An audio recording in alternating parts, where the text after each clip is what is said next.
اکثر لوگ نماز جنازہ غلط پڑھتے ہیں، جس کی وجہ سے ان کے گھر میں غربت آتی ہے، پریشانی آتی ہے، مصیبتیں ان کا مقدر بن جاتی ہیں۔ نبی کریم صلی اللہ علیہ وآلہ وسلم نے فرمایا، جو شخص نماز جنازہ غلط پڑھتا ہے، اللہ تعالیٰ اس کے رزق سے برکت اٹھا لیتا ہے۔ آئیے جانتے ہیں مکمل نماز جنازہ کا طریقہ ویڈیو کو آخر تک دیکھ کر۔ بسم اللہ الرحمن الرحیم۔ السلام علیکم ورحمۃ اللہ وبرکاتہ۔ پیارے دوستو، اکثر لوگ نماز جنازہ تو پڑھتے ہیں مگر غلط طریقے سے، اور یہی وہ چھوٹی سی نظر آنے والی بڑی غلطی ہے جو مرنے والے کے حق میں بد دعا بن جاتی ہے، اس کی مغفرت کی امید دھندلا دیتی ہے، اور ہمارے اپنے لیے بھی آخرت کے بڑے اجر کو ضائع کر دیتی ہے۔ نبی کریم صلی اللہ علیہ وآلہ وسلم نے فرمایا کہ جو شخص کسی مسلمان کے جنازے میں شریک ہو اور ایمان و اخلاص کے ساتھ نماز جنازہ پڑھ کر دفن تک ساتھ دے، اس کے لیے 2 قیرات اجر ہے، اور ہر قیرات احد پہاڑ کے برابر ہے۔ مگر کتنے لوگ ہیں جو نماز جنازہ کے لیے آتے ہیں مگر نہ نیت کرتے ہیں نہ دھیان دیتے ہیں، بس رسمی طور پر صف میں کھڑے ہو کر تکبیرات دہراتے ہیں اور جلدی سے واپس ہو جاتے ہیں۔ نہ دعا یاد ہے، نہ درود، نہ دل کی حاضری، اور یہی وہ غفلت ہے جو ہمیں ایک بہت بڑے عبادت سے محروم کر دیتی ہے۔ نماز جنازہ دعاؤں کی نماز ہے، یہ رکوع و سجدے والی نہیں بلکہ اللہ تعالیٰ سے درخواست والی نماز ہے۔ یہ مرنے والے کے لیے اجتماعی مغفرت کی اپیل ہے، لیکن جب ہم اسے بوجھ یا رسم سمجھ کر پڑھتے ہیں تو ہم نہ اس کا مقصد سمجھتے ہیں نہ فائدہ حاصل کرتے ہیں، اور سب سے بڑھ کر یہ کہ ہم میت کے ساتھ انصاف نہیں کرتے۔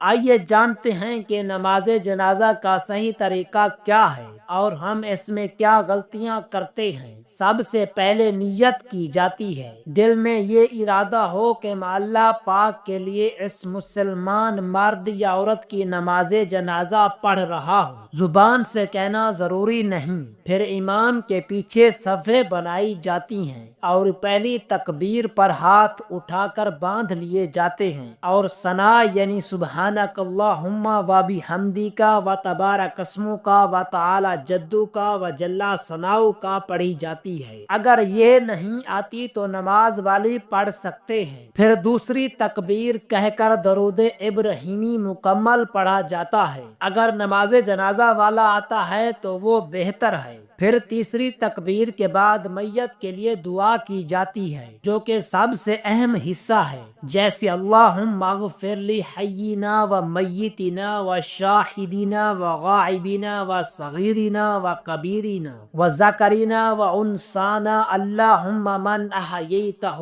منا فاحیہ علی الاسلام ومن توفیتہ منا فتوفہ علی الایمان۔ اگر یہ نہیں آتی تو نماز والی دعا پڑھ سکتے ہیں۔ پھر چوتھی تکبیر کے بعد سلام پھیرا جاتا ہے، نماز جنازہ مکمل ہو جاتی ہے۔ مگر افسوس کہ اکثر لوگ نہ دعا صحیح پڑھتے ہیں، نہ سمجھتے ہیں، نہ درود مکمل ہوتا ہے، نہ خشوع ہوتا ہے۔ بعض لوگ تو تیسری تکبیر کے بعد چپ رہتے ہیں کیونکہ دعا یاد ہی نہیں۔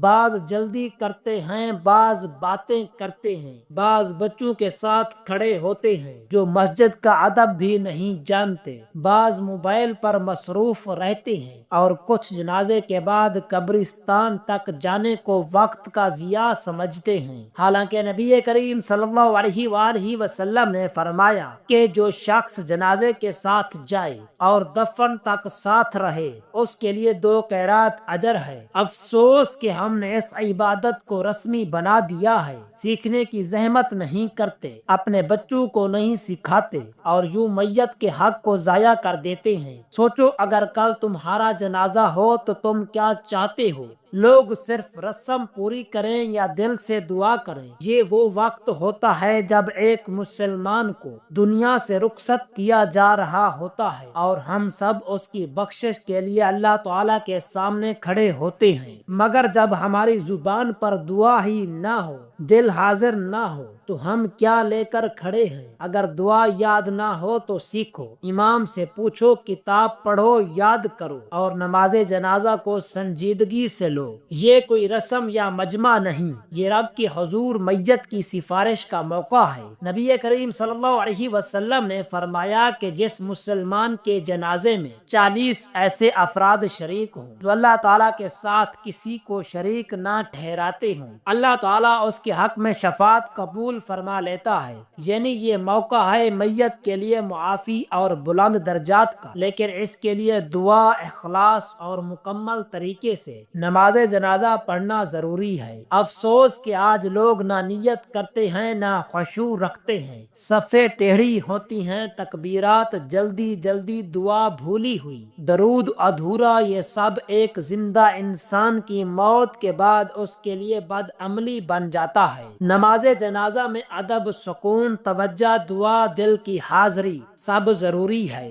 اگر ہم یہ سب چھوڑ دیں تو کیا ہم نے واقعی نماز ادا کی؟ ہمیں اپنی غفلتوں پر شرمندہ ہونا چاہیے اور آج ہی یہ عہد کرنا چاہیے کہ ہم نماز جنازہ کو سیکھیں گے، اس کا صحیح طریقہ یاد کریں گے، اپنے بچوں کو بھی سکھائیں گے، اور جب بھی کسی کا جنازہ ہوگا تو پورے خشوع، دعا اور سچائی کے ساتھ اللہ تعالیٰ سے مغفرت مانگیں گے، کیونکہ آج ہم دوسروں کے لیے دعا کریں گے تو کل کوئی ہمارے لیے بھی دعا کرے گا۔ نماز جنازہ وہ نماز ہے جو دنیا سے رخصتی کا سب سے آخری عمل ہے۔ یہ کوئی عام بات نہیں، یہ موت کے بعد کی پہلی امید ہے۔ اگر ہم نے اس میں کوتاہی کی تو ہم نے میت کے ساتھ بے وفائی کی۔ آج سے عہد کرو کہ نماز جنازہ کو سیکھنا ہے، سنوارنا ہے اور اس عبادت کو رسم سے نکال کر روح بنانا ہے۔ اور افسوس تو اس بات کا ہے کہ ہم نے نماز جنازہ کو محض ایک رسمی روایت بنا دیا ہے۔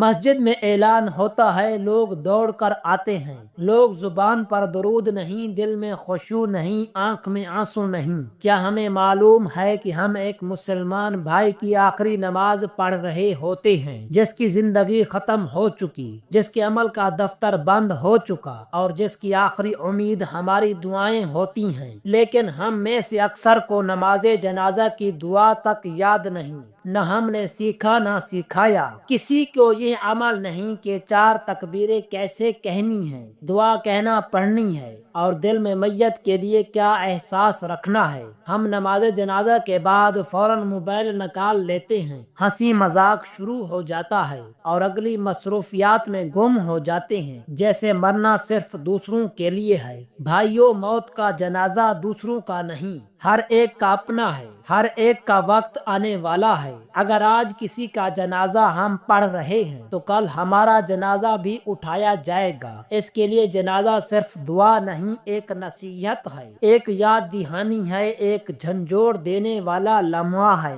اپنے بچوں کو، اپنے خاندان کو سکھائے کہ نماز جنازہ صرف 4 تکبیریں نہیں بلکہ دل کی حاضری، آنکھوں کا نم ہونا اور میت کے لیے سچے دل سے مغفرت مانگنا ہے، اور پھر میت دفن ہو جائے تو وہاں سے ہٹ کر دنیا میں نہ کھو جائیں بلکہ اس کے لیے ایصال ثواب کریں، دعا کریں، قرآن پاک پڑھیں۔ یہی وہ اعمال ہیں جو قبر میں روشنی بن کر پہنچتے ہیں۔ اگر ہم نے جنازے کو صحیح سمجھ لیا تو شاید ہمیں اپنی موت کی تیاری کا بھی احساس ہو جائے۔ اللہ تعالی ہمیں اخلاص کے ساتھ سیکھنے، پڑھنے، یاد کرنے اور دعا مانگنے کی توفیق دے، اور جب ہمارا وقت آئے تو ہمیں نیک لوگوں کی دعائیں، بخشش اور جنت الفردوس نصیب ہو۔ دعا ہے کہ اللہ رب العزت ہم سب کو نیک اعمال کرنے اور صراط مستقیم پر چلنے والا بنائے، آمین یا رب العالمین۔